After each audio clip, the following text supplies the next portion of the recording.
Are you inspired by colour?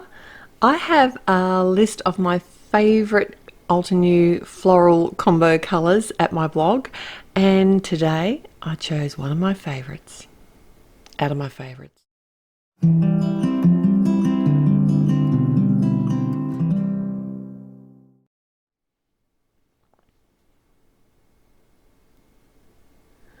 Hi there, it's time for a take two from Therese at Altenew, and I have an older set here. This is the layered blossom cover die. There's an A and a B, and you can join them together or use them separately. I'm going to be doing a bit of both today.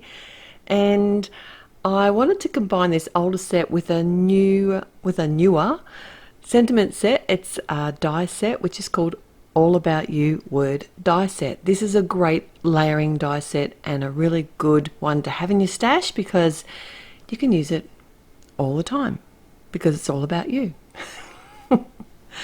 I'm going to be creating my own watercolor colored backgrounds. I'm going to be making 2 cards today. So I've grabbed some cardstock from the Watercolor Paper Pad, and it's cut larger than what I need. So basically it's cut larger than an A2 card size, and that gives me a little bit of room to move. And I've sprayed some clean water on the background, and then I'm using some of the refills. These are the watercolor brush refills, and the biggest thing that I love about these watercolor brushes is the vibrancy of the color, and obviously the refills are the same. So you could use any kind of watercolors that you have. You could also use your watercolor brush markers to recreate this. And I am making 2 backgrounds, and they're pretty much the same. I've used some purpley red color, so I used the purple wine and the Rubellite, and just allowing the colors to mix. But as they dried, they mixed too well for my liking, so I'll show you how I get around that in a moment.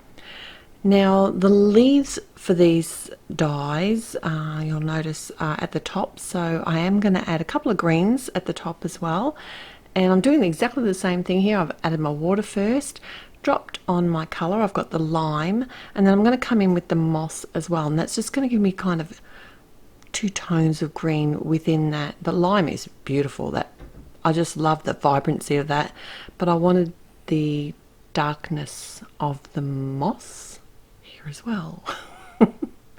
So I'm doing exactly the same thing. I did allow for the pink portion to dry first, otherwise this would have just become a hot mess.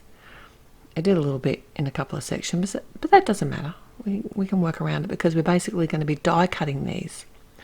So here I wanted to add I wanted to add some more colour, but I forgot I didn't have any water on here yet, so I allowed both sections to dry, and then I dropped some more colour on top because I wanted a bit of variation in the colour, and that's what I love about this watercolour paper.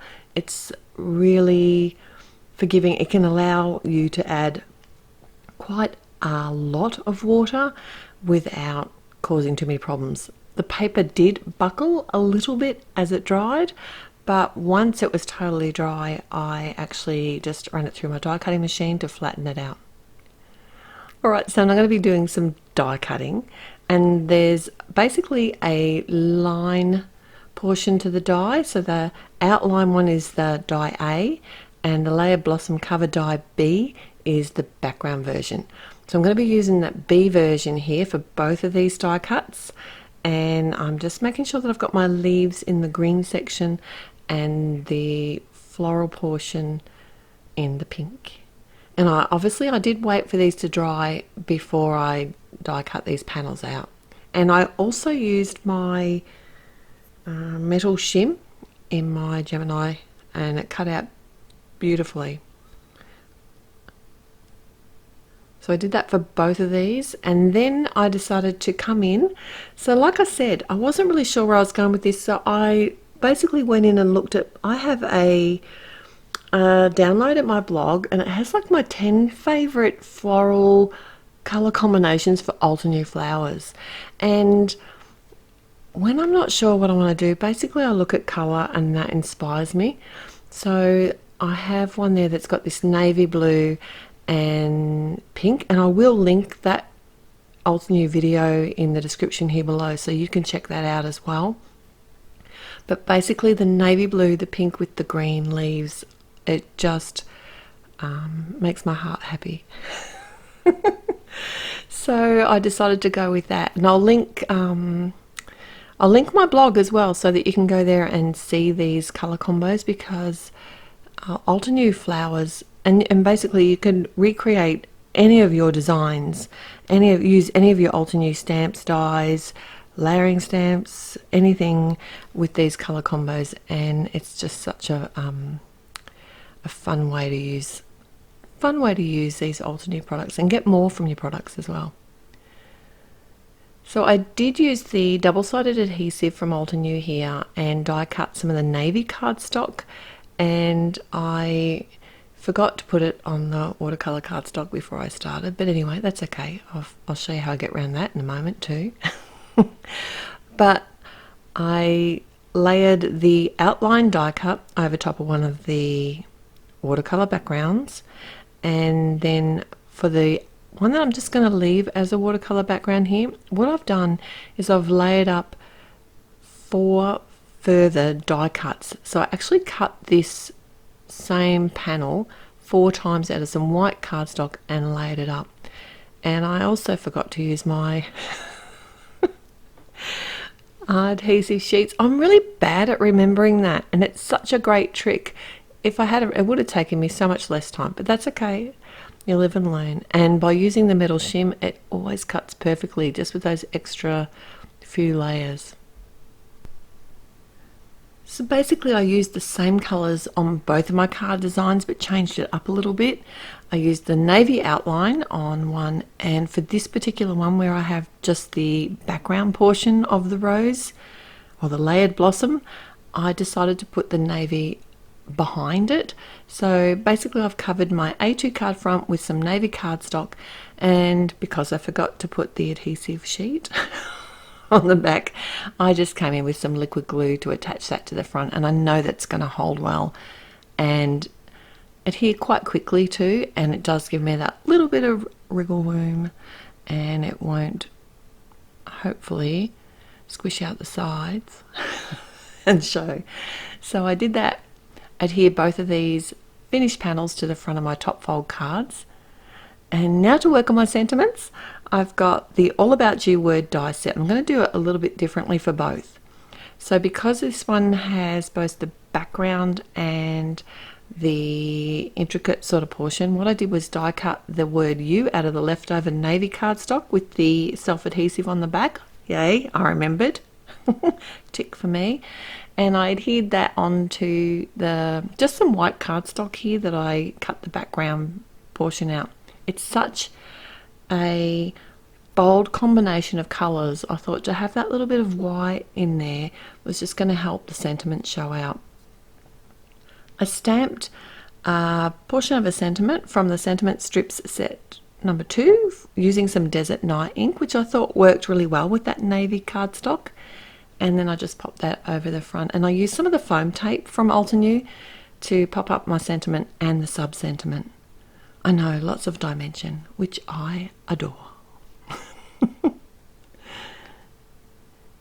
So for my next sentiment, I thought I'd do it a little bit differently. This time I thought I'd go with kind of a negative space inlay die cut version, but first I wanted to white heat emboss the word you. So I did the same thing again. I did partial stamping from the same set. It's the Sentiment Strips 2 set. It's a great set, that one. I use it all the time. It's a real go-to set for me. And I just used some pure white embossing powder, heat set that, and I've grabbed the word miss.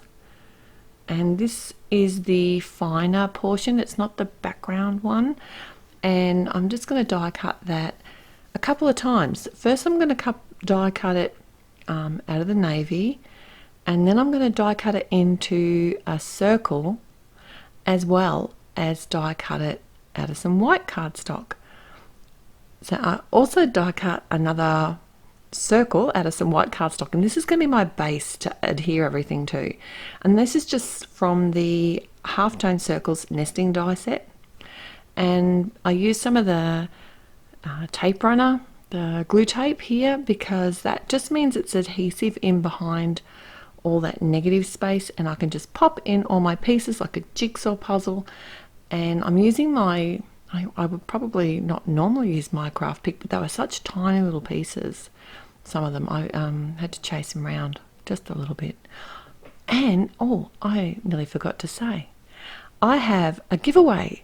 I have two $15 gift certificates to Altenew to give away, and if you want a chance to win those, all you need to do is head to my blog, which will be linked in the description down below, and leave a comment on this particular post by the Sunday the 25th of July, and I'll choose a winner and I'll email you with all the details. So head there. I'd love to see you, and I'd love to see a comment from you. I always appreciate every visit. And of course, everything that I've used today will be linked in the description below as well. And don't forget to head to Altenew to say good day to everyone there too. Hello crafters, Jen here. For more tips, techniques, tutorials, and to discover which paper crafting products are right for you, subscribe to Altenew's YouTube channel. Make sure to hit the notification bell so you don't miss any videos. Thanks for watching.